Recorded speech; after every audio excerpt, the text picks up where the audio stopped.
శ్రీ గురుభ్యో నమః. 6వ అధ్యాయం 34వ శ్లోకం. ఈ శ్లోకంలో అర్జునుడు మానవ మనస్సు యొక్క చంచల స్వభావాన్ని శ్రీకృష్ణుడి ముందు ఒప్పుకుంటూ తన అసహాయతను వ్యక్తపరుస్తున్నాడు. ఓం చంచలం హి మనః కృష్ణ ప్రమాథి బలవద్ధృఢం తస్యాహం నిగ్రహం మన్యే వాయోరివ సుదుష్కరం. పదపదానికి అర్థం తెలుసుకుందాము. చంచలం హి చంచలమైనది, హి మనః నిశ్చయంగా మనస్సు, కృష్ణ ఓ కృష్ణ, ప్రమాది అలజడి కలిగించేది, బలవత్ అత్యంత బలమైనది, దృఢం మొండిది, తస్య దానిని, నిగ్రహం అదుపు చేయడం, అహం మన్యే నేను తలస్తున్నాను, వాయో ఇవ గాలిని అదుపు చేయడం లాగా, సుదుష్కరం చాలా కష్టం. ఓ కృష్ణ, చంచలమైన ఈ మనస్సును నివారించడం సాధ్యం కానే కాదు.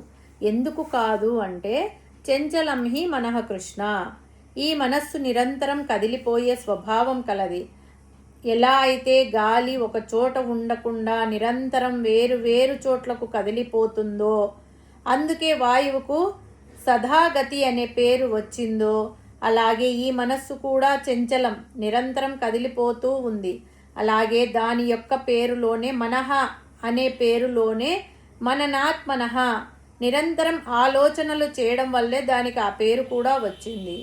కనుకనే దాని యొక్క పేరు కానీ, దాని యొక్క స్వభావం కానీ, దాని యొక్క ఉపమానం అన్నీ కూడా కదిలిపోతున్నట్లుగానే ఉన్నాయి.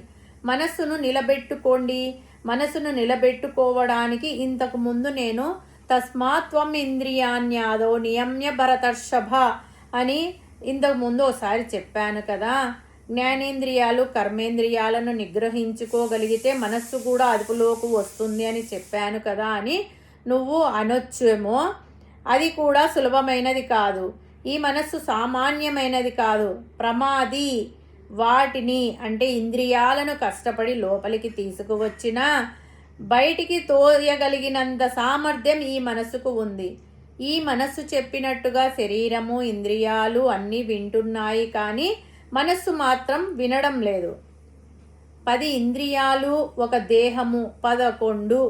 వాటి ముందు ఈ మనస్సు ఎలా నిలుస్తుంది అంటే బలవదృఢం, సామాన్యమైన బలం కాదు దీనిది, చాలా బలమైన ఇంద్రియం ఇది.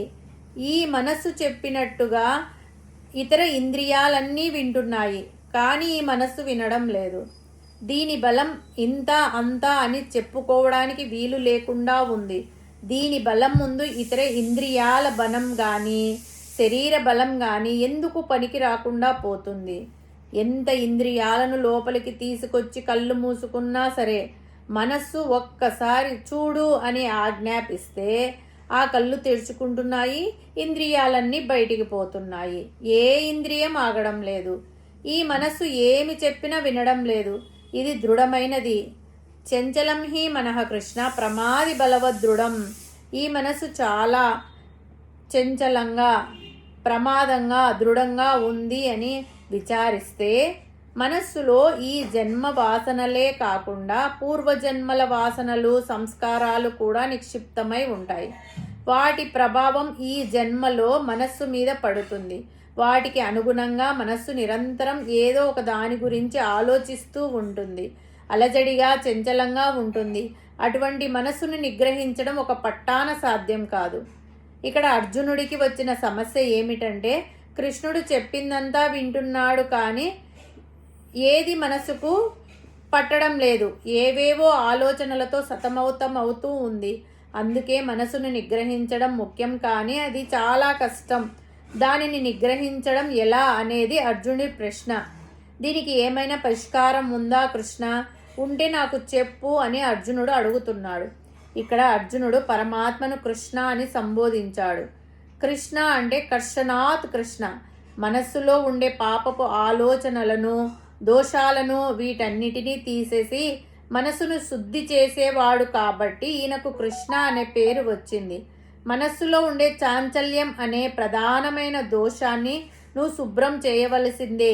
శుభ్రం చేసే దారి నాకు చూపవలసినదే అనే సూచనను అర్జునుడు చేశాడు. పుణ్యాధికం ఆకర్షతి ఇది కృష్ణ, లేదా సకలాన్ పురుషోర్థాన్ ఆకర్షతి ఇది కృష్ణ. మానవులకు కావలసిన ప్రతి ఉత్తమ ప్రయోజనాన్ని తీసుకొచ్చి ఉపదేశం ద్వారా అందించేవాడు పరమాత్మ కాబట్టి అర్జునుడు ఈ విధంగా సంబోధించాడు. అర్జునుడు అడిగిన ప్రశ్నలకు పరమాత్మ పై శ్లోకంలో సమాధానం చెప్పబోచున్నాడు. హరి ఓం తత్సత్.